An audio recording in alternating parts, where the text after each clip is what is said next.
My sister's ghost calls me every night at 2:41 a.m. It started exactly 1 year after we buried her. I never thought much of phone calls in the middle of the night. I figured it was just telemarketers or some pranksters with a weird sense of humor. So when my phone lit up at 2:41 a.m., I let it ring out. But the voicemail that followed still gives me goosebumps. It was a woman's voice, shaky and desperate. "Help me," she whispered. "It's so cold down here." Then the line went silent. Of course, I called back, but it just went to voicemail. I didn't think much of it. Until the next night, same time, my phone lit up again. At first, it was just static. Then I heard a long, shaky breath on the other end. "Please," she said, her voice barely a whisper. "You buried me alive." Then the line went dead. I dropped the phone. I couldn't breathe. My heart was pounding in my chest.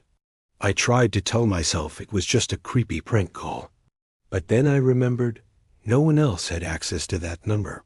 I was the only one who knew it. And my sister was the only one who had a reason to call. But she was dead. We had buried her in our backyard last year, after that camping trip. She had been sick for months, wasting away from some disease the doctors couldn't name. By the time she passed, she was barely even human anymore. Skin and bones, that's all I remember. I had no choice. I had to bury her. It was the only way to stop the pain.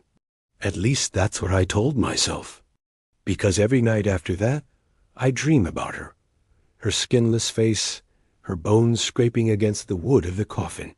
And every night I wake up at 2:41 a.m., the exact time her calls come in.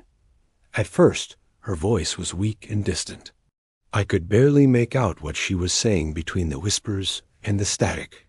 But over time, her voice grew stronger, clearer. Now it's almost normal, like she's right behind me. Last night, she said, "I'm almost out." I could hear the desperation in her voice, the hunger. I wanted to help her, but I don't know how. All I know is that every night she gets closer, and I'm terrified. Thanks for watching. Follow for more real horror tales from around the world.